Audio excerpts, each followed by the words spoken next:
Welcome to the Anti-Trafficking Response Academy by International Rescue Committee. Today, we will explore one of the most overlooked forms of human trafficking: trafficking for the purpose of organ removal.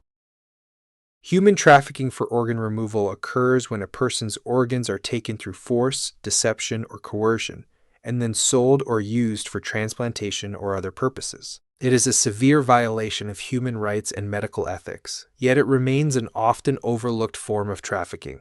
Terms that are used interchangeably to describe this practice include organ trafficking, trafficking in persons for the purpose of organ removal, or human trafficking for the purpose of organ removal. In this short video, we will explore what trafficking for the purpose of organ removal is, how organ trafficking happens, what is the scale of the phenomenon, who is involved, methods of recruitment, and recent trends. Trafficking for the purpose of organ removal is a form of human trafficking. It occurs when individuals are recruited, transported, transferred, or harbored through force, coercion, fraud, or abuse of vulnerability. For the purpose of organ removal, manipulation or implantation of organs, typically for financial gain. Even if a victim appears to give consent, such consent is invalid if it results from coercion, deception, fraud, or the exploitation of a vulnerable position. In these cases, the individual is considered a victim of human trafficking for organ removal. The legislative approach to this form of trafficking varies across regions and countries. The Palermo Protocol explicitly includes trafficking for organ removal within the definition of human trafficking. However, implementation differs. Some countries do not regard trafficking for organ removal as human trafficking, but rather as a distinct criminal offense. An important legal framework in combating human trafficking for organ removal is the Istanbul Declaration, first adopted in 2008 and updated in 2018. The Istanbul Declaration clarified definitions and distinctions between often confused terms. Let's break these down. The organ trade refers to the global commercial exchange of human organs, primarily for transplantation purposes or transplantations that occur outside of national medical systems. Organ trading is illegal everywhere except Iran. The illegal organ trade often preys on vulnerability and desperation. For some, extreme poverty or crisis leaves them feeling they have no choice but to sell their organs outside regulated systems. For others, desperation to secure a transplant for themselves or a loved one can drive them toward illegal options when lawful avenues are unavailable. In such situations, traffickers and intermediaries often exploit the vulnerability and desperation of both donors and recipients, turning human suffering into an opportunity for financial gain. The organ trade is a multi-billion-dollar industry. Illegal transplants are believed to generate between $840 million and $1.7 billion annually. The three most commonly traded organs are kidneys, livers, and corneas. Other organs and tissues are also in demand. In recent years, trafficking has expanded to include human eggs, skin, embryos, and even blood plasma. While the UN Protocol on Trafficking focuses on organs, some countries have extended their laws to cover the removal of tissues, cells, and fluids. The most requested organ, however, is the kidney. On the black market, a buyer may pay between $50,000 and $120,000 depending on the country. Prices in the US would be much higher than in Iraq or India. The donor usually receives only a fraction, typically between $500 and $10,000 if they are paid at all. Most of the money goes to traffickers and middlemen. Traveling abroad for a transplant can be legal when it's a genuine medical procedure, but it becomes transplant tourism, unethical and often illegal, when it involves trafficking in organs, human trafficking, or when it takes away organs and medical resources, like medical professionals or organs, that should serve the local population. Foreigners turn to transplant tourism because of organ shortages or strict rules in their own countries. Unfortunately, this practice fuels illegal transplants and the human trafficking for the purposes of organ removal.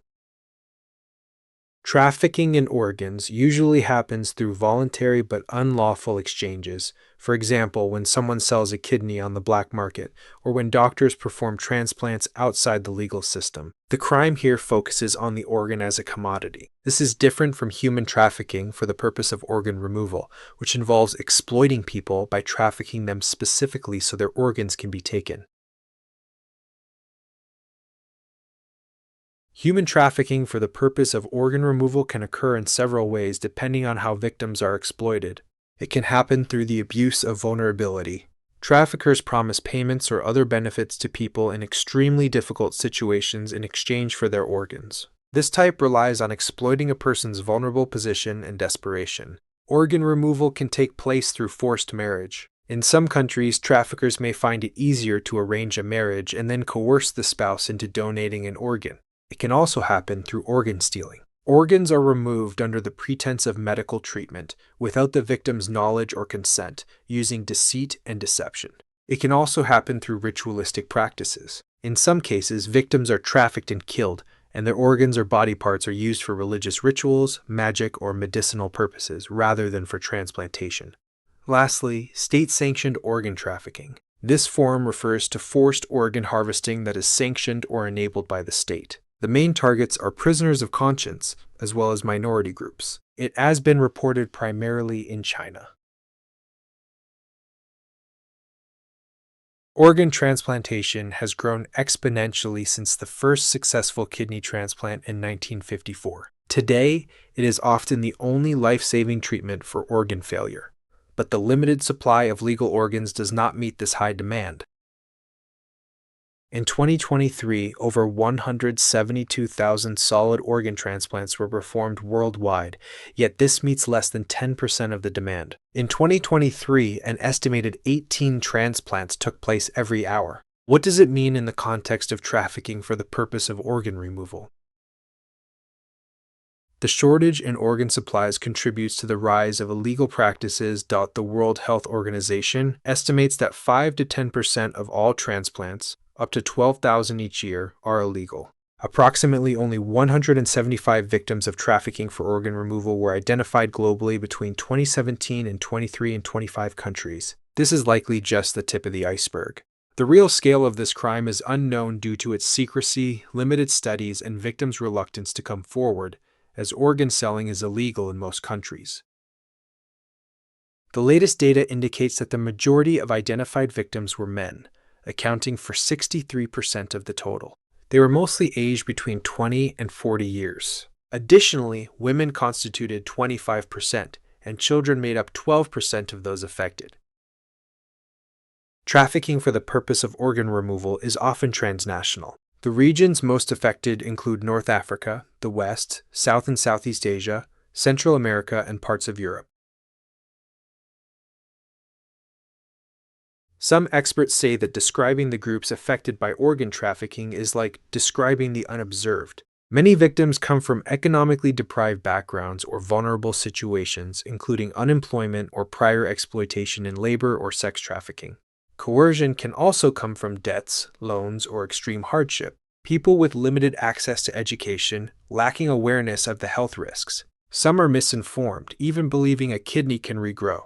A growing group identified in recent investigations are asylum seekers and refugees, whose precarious status and migration-related debts make them especially vulnerable to this form of exploitation. Moreover, natural disasters and conflicts can increase the risk. For example, a study in The Lancet reported that cases rose in parts of Nepal following the 2015 earthquake. Organ transplant procedures require high technical expertise, so traffickers often rely on legitimate medical providers, such as certified doctors and hospitals. Trafficking operations involve multiple actors working together. First of all, criminal networks. Local or transnational organized crime groups that organize and profit from the trade. Brokers coordinate logistics, payments, recruitment, and travel. For example, one local broker recruited 12 victims through online ads for kidney donors, arranged medical screenings, shared results with organizers, and transported victims to a third country for organ removal. Next, medical staff nephrologists, kidney specialists, anesthesiologists, and transplant surgeons perform the organ removal, testing, and post-surgery care. These professionals are rarely convicted for their involvement.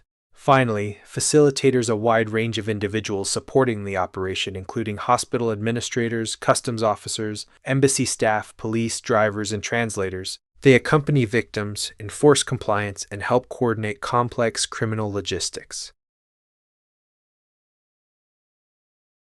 Recruitment for organ trafficking can resemble other human trafficking methods, but some tactics are unique to organ removal. Like other forms of trafficking, it can happen through advertisements and media. Victims are often lured by local newspaper ads or posts on social media. Moreover, recruiters for organ brokers directly approach vulnerable people, often found in hospitals or through partnerships with medical facility staff. Desperate people may offer to sell an organ themselves but are often deceived and receive little or no payment. Recruitment can happen also on migration routes. Smugglers sometimes pressure migrants to repay debts by selling an organ. Lastly, traffickers often use deception. Common lies include, kidneys grow back after removal. You actually have 3 kidneys, not 2. You don't need both kidneys to live. Others are misled into believing they are undergoing a routine medical checkup, surgery for employment, or donating organs for altruistic reasons. Human trafficking is constantly evolving, and new trends are emerging in organ trafficking. Over the last 15 years, organ trafficking has moved online. Traffickers now use social media, trading platforms, and the dark web to recruit victims and advertise illicit transplants. At the same time, people at risk themselves post-offer to sell organs, eventually exploited by traffickers. This shift also opens the possibility for direct contact between buyers and sellers, bypassing traditional brokers. However, traffickers and brokers remain central. Buyers often turn to them later to organize illicit transplants and handle logistics. Another example is the use of cryptocurrencies in illicit organ trafficking transactions. Technology and changing methods have led to smaller, fragmented networks, making trafficking harder to detect. Trafficking for the purpose of organ removal leaves deep and lasting scars. Victims often face declining health, depression, and social stigma. Instead of escaping poverty, many end up in even worse economic conditions, unable to work and support their families. Women in particular bear a double burden, caring for relatives after surgery and struggling to provide income. Patterns of trafficking also shift with legislation. When laws tighten in one country, operations move to another, creating new hotspots. That's why it's crucial to raise our awareness and keep ourselves informed. Learn more about human trafficking, its complexity, and anti-trafficking efforts through our other educational videos and resources available on our website. Thank you for joining us in this crucial mission.